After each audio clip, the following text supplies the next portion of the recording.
আপনি যদি গ্র্যাজুয়েশনের পাশাপাশি অন্য কোনো চাকরি করতে চান, আপনি যদি পার্ট টাইম কোনো কিছু জব করতে চান, তার সাথে গ্র্যাজুয়েশনটা কমপ্লিট করতে চান, এবং আপনি যদি অনেকটা বছর আগে পড়াশোনা ছেড়ে দিয়ে থাকেন, এখন আবার পুনরায় গ্র্যাজুয়েশন কমপ্লিট করতে চান, তাহলে আজকের এই ভিডিওটা কিন্তু আপনাদের জন্য হতে চলেছে।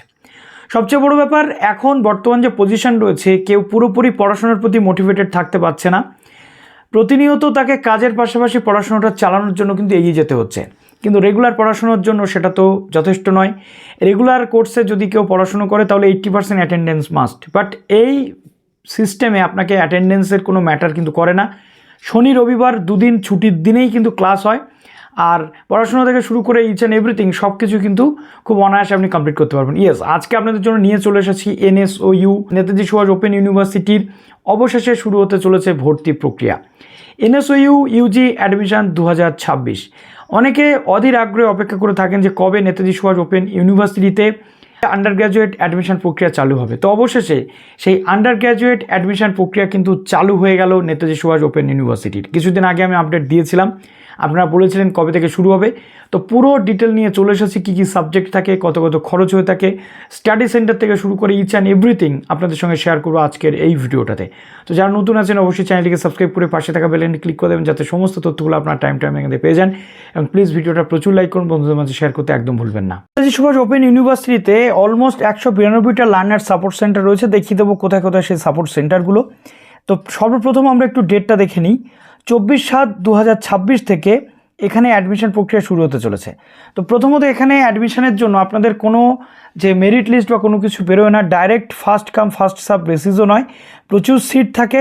অ্যাডমিশন কিন্তু আপনারা সবাই হতে পারবেন যারা যারা এখানে অ্যাপ্লাই করতে চলেছেন। ওকে, 31/8/2026 পর্যন্ত এই অ্যাপ্লিকেশান এবং অ্যাডমিশন চলবে। অর্থাৎ প্রথমে আপনাকে রেজিস্ট্রেশন করতে হবে, অ্যাপ্লিকেশন ফর্মটা ফিল আপ করতে হবে, কোন কোর্সে ভর্তি হতে চাইছেন সেটা, ডকুমেন্টস আপলোড, তারপরে ভেরিফিকেশন হবে, তারপর পেমেন্ট করে যে ডিস্টেন্স এডুকেশনাল ব্যুরো আইডি দিয়ে কমপ্লিট করে আপনাদের কিন্তু অ্যাডমিশন কমপ্লিট করে নিতে হবে। ঠিক আছে, তো প্রথমে দেখুন এখানে কি কি বিষয় রয়েছে। এটা হচ্ছে জুলাই সেশন, ইগনুতেও কিন্তু জুলাই সেশন এবং যে ডিসেম্বর সেশন চলে, কিন্তু নেতাজি সুভাষ ওপেন ইউনিভার্সিটিতে আপাতত যেটা চলছে জুলাই সেশন। তো তো গ্র্যাজুয়েশন বাংলা আপনারা অনার্স করতে পারছেন। এবং এখানে বলে রাখি আপনাদের, ন্যাশনাল এডুকেশনাল পলিসি অনুযায়ী এখন NSOUর যে কোর্স সেটাও কিন্তু 4 বছরের কোর্স আপনাদের হতে চলেছে। ঠিক আছে, তো 4 বছরের আন্ডার গ্র্যাজুয়েট কোর্স, এখানে কোনো পাস কোর্স পড়া যায় না, যেটা আপনাদের পড়তে হবে অনার্স কোর্সই কিন্তু পড়তে হবে।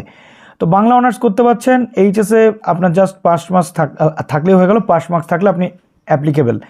ইংলিশ নিয়ে আপনি পড়তে পারছেন, 40% আপনার ইংলিশে লাগে, আর ভোকেশনাল কোর্স থেকে যারা আসছেন তাদেরও 40% ইংলিশে লাগবে। হিস্ট্রি নিয়ে পড়তে পারছেন, পল সায়েন্স নিয়ে পড়তে পারছেন, পাবলিক অ্যাডমিনিস্ট্রেশন নিয়ে পড়তে পারছেন, সোশিওলজি নিয়ে কিন্তু আপনি পড়তে পারছেন অনার্স সাবজেক্ট হিসাবে। এবার চলে আসে ম্যাথমেটিক্স। ম্যাথমেটিক্সের ক্ষেত্রে আপনাকে ম্যাথমেটিক্সে উচ্চ মাধ্যমিকে 50% নাম্বার কিন্তু পেয়ে থাকতে হবে। কেমিস্ট্রির ক্ষেত্রে 40% কিন্তু আপনার কেমিস্ট্রিতে এবং ম্যাথমেটিক্সে পাস মার্কস থাকতে হচ্ছে। নেক্সট চলে আসে জুওলজি। জুওলজিতে 50% যে বায়োলজিতে মার্কস আপনার HSে সেটা থাকতে হচ্ছে। তারপর চলে আসে বটানি। বটানিতে আপনার 40% মার্কস কিন্তু বায়োলজির থেকে আপনার নেওয়া হবে। এবার চলে আসে জিওগ্রাফি। জিওগ্রাফি এখানে BSc করানো হয়ে থাকে। তো জিওগ্রাফিতে 50% মার্কস থাকলে গ্র্যাজুয়েশন আপনি অনার্স নিয়ে পড়তে পারবেন। HSে আপনার 50% থাকতে হচ্ছে। এবার চলে আসে এডুকেশন। এডুকেশনের ক্ষেত্রে যেটা বলছে সেটা হচ্ছে যে আপনার 45% মার্কস আর্টস সায়েন্স বা ভোকেশনাল স্ট্রিমের স্টুডেন্টসরা এখানে আপনি এসে অ্যাপ্লিকেশান করতে পারছেন। তারপর চলে আসে ব্যাচেলার অফ কমার্স। এখানে BComও কিন্তু পড়ানো হয়। কমার্স আপনি যদি পড়তে চান, আপনার HS পাস থাকলে আপনি অ্যাপ্লিকেশান করতে পারছেন।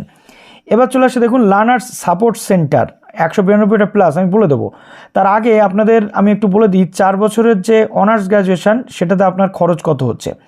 দেখুন সাবমিশন অফ ডেট, যেটা একটু ডেটগুলো বলে দিই, 24 তারিখ থেকে 31 তারিখ পর্যন্ত আপনি ফর্ম ফিল আপ করতে পারছেন। অ্যাডমিশন প্রসেস তার মধ্যে চলছে। তারপর চলে আসবে ডকুমেন্ট আপলোড, যেটা অ্যাপ্লিকেশান উইন্ডো থাকবে, আপনি সেখানে ডকুমেন্ট আপলোড করবেন।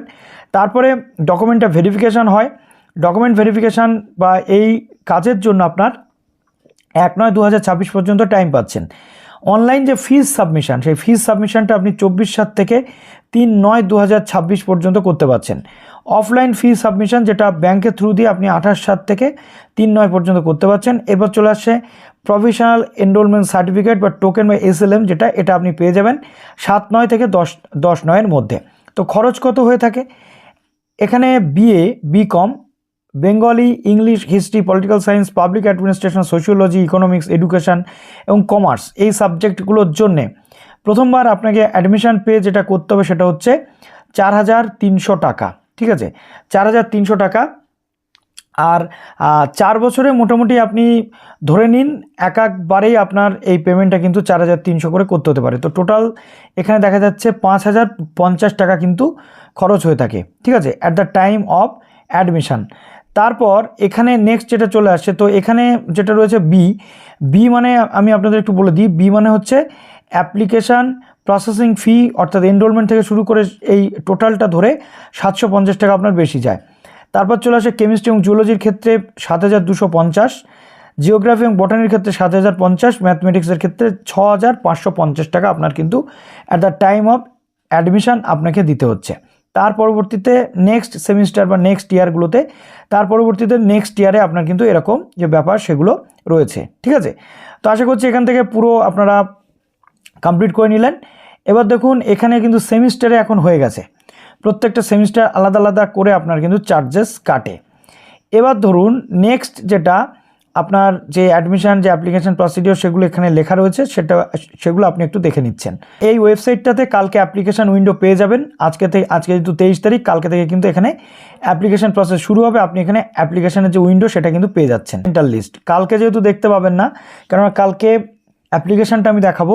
তো স্টাডি সেন্টার লিস্ট দেখুন, দমদম মতিঝিল কলেজ, বাসন্তী দেবী কলেজ, তারপরে গুরুদাস কলেজ, প্রত্যেকটা জেলাতেই একটা দুটো করে আপনি কিন্তু পেয়ে যাবেন। এবং এখানে সাবজেক্ট, যেমন আপনার সাবজেক্টের কোড সেটা যদি আপনি জানেন, পরপর আপনি দেখতে পাবেন যে কোন সাবজেক্ট কোন কোন জায়গাতে রয়েছে। Basanti Devi college, Gurudas college, Maharaja Manindrachandra college, Goenka college, Surendranath evening college, Victoria institution, এরকম পরপর আছে। তো আপনি এটা দেখে নিতে পারছেন। তো টোটাল আপনি যদি ধরেন তাহলে আপনি দেখতে পাবেন যে 193টার কাছাকাছি স্টাডি সেন্টার কিন্তু আমরা এখানে দেখতে পাচ্ছি। প্রত্যেকটা জেলাতেই আপনি একটা করে পাবেন। তো আপনি আপনার জেলার নাম কি বলুন, আমি কমেন্টে বলে দেবো যে কোন কলেজ সেই জেলাতে রয়েছে স্টাডি সেন্টার হিসেবে এবং সাবজেক্টও রয়েছে। ওকে, তো চলুন এই পর্যন্ত রইল ভিডিওটি। ভালো থাকুন সবাই, বেস্ট অফ লাক।